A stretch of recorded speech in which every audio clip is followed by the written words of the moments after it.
Okay, so now we'll be moving on to your next topic in your second chapter, that is materiality levels. Now let's look into what are the levels of materiality that are available.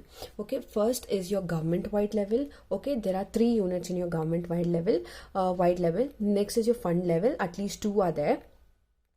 Okay, so there are 2 levels of materiality. Okay, now in your 2 levels of materiality, first one is your government wide level. Now in your government wide level, you will have your government activities. Okay, whatever the activities are available by the government and whatever the rules and regulations are being by the government, these will come under this particular level. Next is your business type activities. Third, it is your discretely presented component units in the aggregate. Okay, so this comes under your these are the 3 units that come under your government wide level. Next is your fund level. Fund level is, at least you have 2 fund levels. That is, first is your general fund. That is always a major fund. Okay, other major funds are basically, you have your enterprise fund, you have your government funds. Each major fund is an opinion. Okay, it is opinion unit. That is the general fund or the remaining fund information. Okay, third one is your remaining fund information, consisting of all other non-major governmental and enterprise fund, internal service fund type, and fiduciary fund type. Okay, so what is this fiduciary fund type? So basically here there will be various funds that will be accumulated by the organization. That is, some funds, some organizations will be also funded by the government, and some they will have their enterprise fund, and some they will be privately funded, right? So all these kind of funds come under this particular fund level. Fund level has 2 types, that is either general or other major, that is government funds or enterprise funds. Then remaining fund information that can come from your any types of funds. Okay, moving on to your next topic, you have your procedures to obtain initial understanding. The procedures to obtain initial understanding.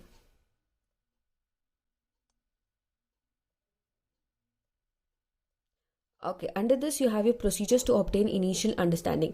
Now, obtaining initial understanding is basically, you need to make sure that whenever you're preparing your auditing, it is basically according to the international standard of accounting. That is, you need to follow all the rules and regulations. You need to see what is the rules and regulations of the organization, then whether there is any material misstatement or any misstatement in the financial audit, etc. Okay, now based are the following things that you need to take into consideration in order to maintain this particular standard.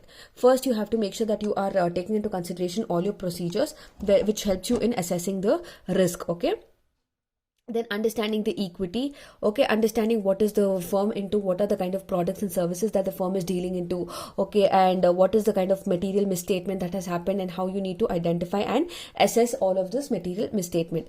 Next is assessing the risk of material misstatement. Okay, if there is any material misstatement which is arise, how will you basically be assessing this particular risk? Next is communicating with this particular risk with those who are in charge of this particular auditing, whether it is government or it is the management. Management means the top management. Okay, and this section will basically deal with all the matters relating to internal control that the auditor communicates, and those charged with governance and management. Next is your documentation.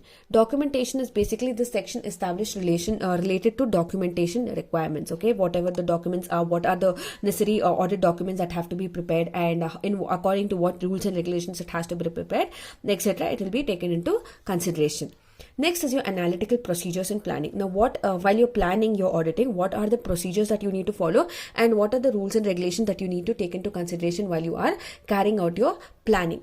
Now, what is the sole reason to carry out your analytical planning? Now, what is the process of and purpose of analytical procedure? Why do you even want an analytical procedure while you are planning? Let's look into it. Okay, now analytical procedures are used throughout the audit process and are conducted for 3 primary reasons. Okay, 3 primary purpose. This is the 3 reasons why the analytical procedure is conducted.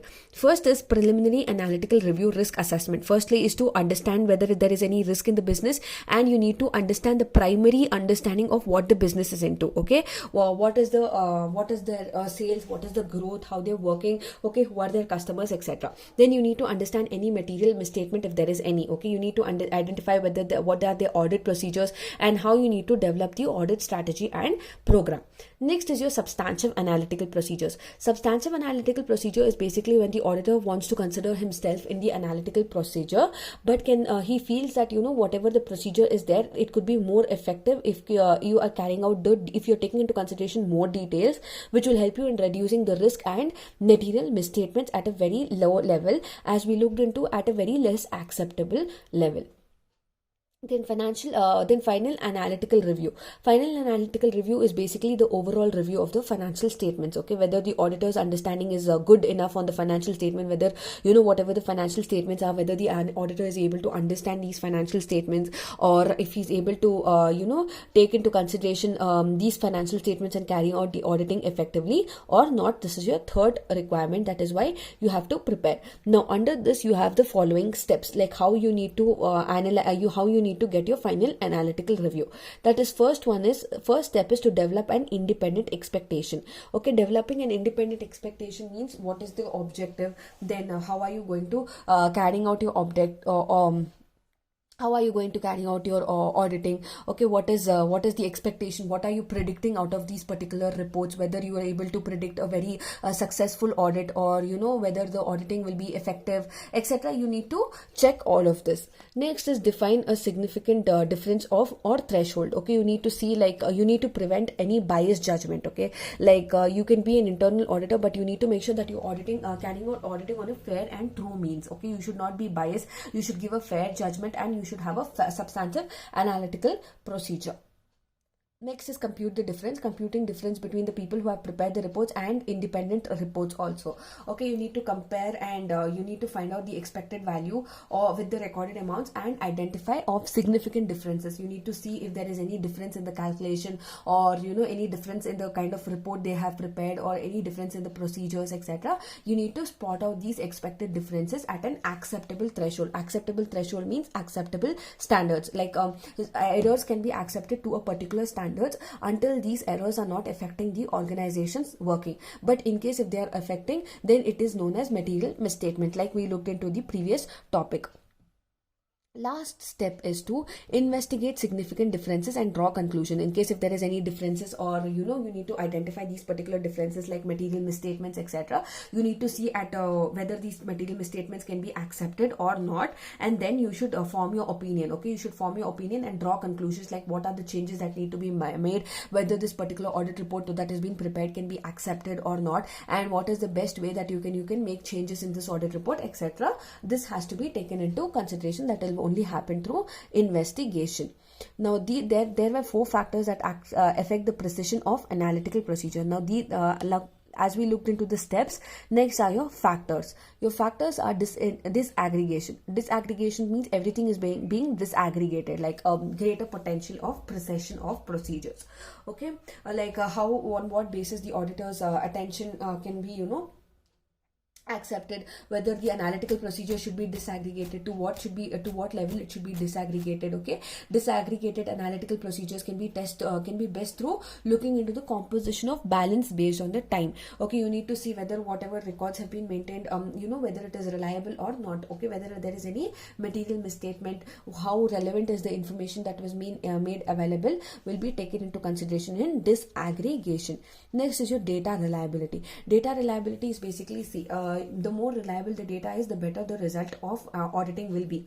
Okay, so how you are going to so if the data is only not reliable, then that will become one of the major factors because of which the auditing cannot be carried on effectively. So that is one, data reliability is one of the factors which can have a problem in carrying out the auditing. Next is predictability. Now next is predictability. Predictability is the third factor which can cause a problem in audit engagement and carrying out your auditing, because what will happen is, if the auditor is not able to analyze your financial statement, and if he is not able to predict the data and the quality of the data, then it will become like he will not be able to carry out the auditing very effectively, because prediction also plays a very important role, and this is why prediction is one of the most important factor of auditing.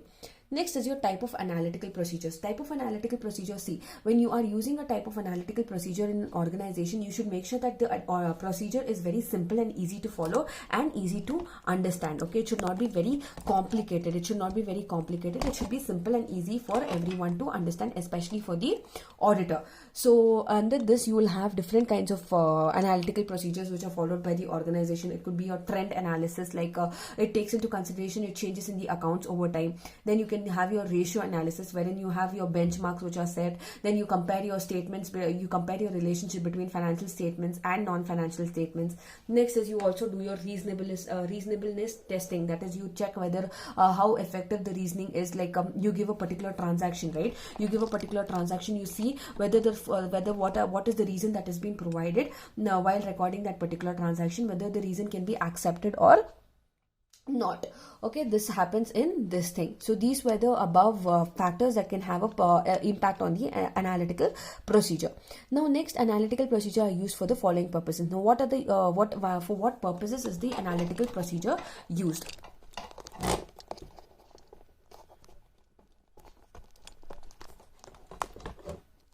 Now, let's look into why are you using analytical procedure. The reason for using analytical procedure is to assist the auditor in planning the nature, timing and extent of other auditing procedures. Okay, he will have effect when you are giving him time. The basic reason is basically, in order to make sure that he is getting enough time to understand whatever the financial statements are, and he is getting time to,